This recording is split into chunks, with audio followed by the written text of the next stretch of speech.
নমস্কার বন্ধুরা, ডোনার রান্নাঘরে সবাইকে স্বাগত। আশা করছি সবাই ভালো আছেন। তো প্রতিদিনের মতন আবারও নতুন ভিডিও নিয়ে চলে এসেছি আপনাদের সাথে শেয়ার করব বলে। আজকে আমি 1 কাপ গুঁড়ো দুধ দিয়ে মালাই চমচম তৈরি করে আপনাদের দেখাবো। ভিডিওটা আপনারা শেষ পর্যন্ত দেখুন, আশা করছি সবার ভালো লাগবে।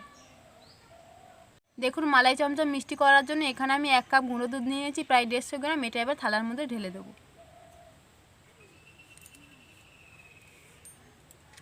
ছোটো চামচের হাফ চামচ নিয়ে নিয়েছি বেকিং পাউডার। এখানে আমি 2 চামচের মতন ঘি নিয়ে নিয়েছি, সেটা এবারে ওর মধ্যে দিয়ে দিচ্ছি। এবার খুব ভালো করে আমি মিশিয়ে নেব।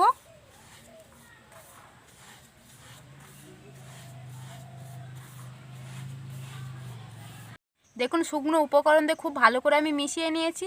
এবার এখানে আমি 1 কাপ দুধ নিয়েছি, এটা আগে থেকে আমি জাল দিয়ে নিয়েছিলাম। এটা দিয়ে এবার এখানে মিশিয়ে নেব ভালো করে। প্রথমে অল্প দিয়ে দিচ্ছি।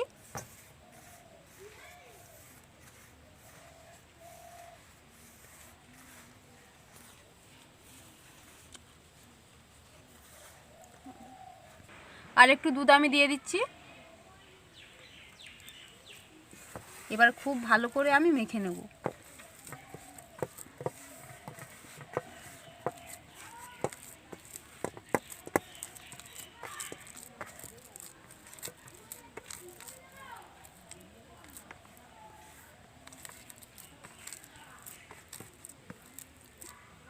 খুব সুন্দর করে আমি মিশিয়ে নিয়েছি। আমি কিন্তু খুব শক্ত করিনি, দেখুন থালাতে লেগে যাচ্ছে, একটু নরম করে মেখেছি।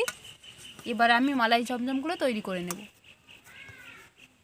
দেখুন, আমি হাতে একটু ঘি মেখে নিচ্ছি।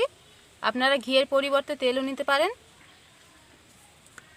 2 হাতে এভাবে মিশিয়ে নিচ্ছি ভালো করে। এবার এখান থেকে অল্প নিয়ে নিচ্ছি, নিয়ে এবারে এরকম গোল করে নিয়ে এরকম লম্বা করে নিচ্ছি।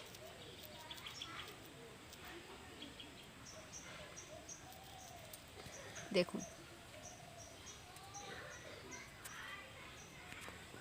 দেখুন আমি এরকম করে করে নিয়েছি। আর একটা তৈরি করে আমি আপনাদের দেখাচ্ছি।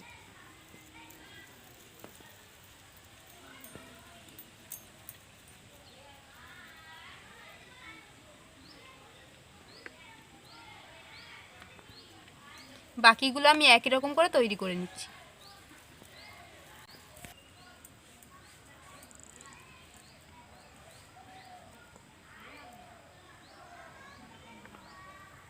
এখানে আমার সব মালাই চমচমগুলো কিন্তু সব তৈরি হয়ে গেছে, আর খুব সুন্দর করে আমি তৈরি করে নিয়েছি। আর এখানে দেখুন আমি 500 ml দুধ নিয়ে নিয়েছি। এবার উনানটা জ্বালিয়ে এর দুধটা ভালো করে ফুটিয়ে নেব।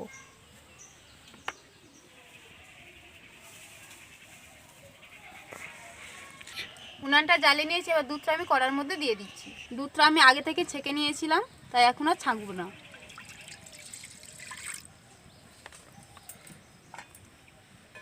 দুধটা কড়ার মধ্যে দিয়ে দিয়েছি। দুধটা এবার খুব ভালো করে ফুটে উঠলে তবে আমি মালাই চমচমগুলো দিয়ে দেবো ওর মধ্যে। দেখুন, দুধটা খুব ভালোভাবে ফুটে উঠেছে। এবারে আমি 1 কাপ চিনি নিয়েছি, প্রায় 150 গ্রাম হবে। এটা এবার ওর মধ্যে দিয়ে দিচ্ছি। দিয়ে এবার খুব ভালো করে নেড়ে নেবো যাতে চিনিটা ভালোভাবে গলে যায়।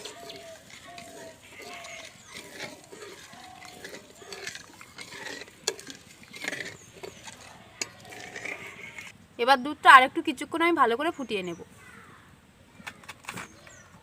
দুধটা খুব ভালোভাবে আমার ফুটে গিয়েছে। এবার যে আমি মালাই চমচমগুলো তৈরি করে রেখেছিলাম সেগুলো এবার ওর মধ্যে দিয়ে দেবো।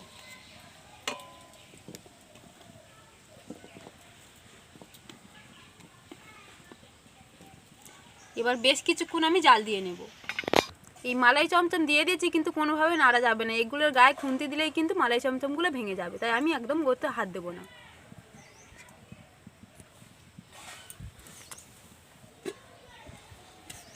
এবার আমি চাপা দিয়ে দিচ্ছি। দুটো আমি থেতো করে রেখেছিলাম, দিতে ভুলে গিয়েছি। এবার চাপাটা খুলে এলাচ দুটো আমি দিয়ে দেবো। দেখুন কত সুন্দর ফুটে উঠেছে। এবার এলাচ দুটো দিয়ে দিচ্ছি। আবার কিন্তু আমি চাপা দিয়ে দিচ্ছি। কিছুক্ষণ জাল দিয়ে নিয়েছি। এবার চাপাটা খুলে দেখবো কেমন হয়েছে। দেখুন দুধটা ফুটে একদম গাঢ় হয়ে গিয়েছে, আর দেখুন এগুলো একদম বড় বড় হয়ে গিয়েছে। আর এখানে দেখুন আমি 2 কাপ দুধ নিয়ে আমি জাল দিয়ে হাফ কাপ করেছি, করে আমি মালাই তৈরি করে নিয়েছি। এটা আবার ওর মধ্যে দিয়ে দিচ্ছি। দিয়ে আর 5 মিনিটের মতন আমি ফুটিয়ে নেব। মালাই চমচমটা কিন্তু আমার একদম তৈরি হয়ে গিয়েছে, আর দুধটা অনেকটা গাঢ় হয়ে গিয়েছে, আর দেখতেও খুব সুন্দর লাগছে। এবার আমি নামিয়ে নেব। দেখুন মালাই চমচমগুলো কিন্তু আমার একদম রেডি হয়ে গেছে, আর দেখুন কত সুন্দর দেখতে লাগছে। আমি একটা দেখাচ্ছি কত নরম হয়েছে, দেখুন কতটা নরম হয়েছে শুধু দেখুন। এবার আমি কেটে দেখাচ্ছি কত সুন্দর হয়েছে ভেতরটা। এই দেখুন ভেতরটাই কিন্তু একদম দুধে ভরা।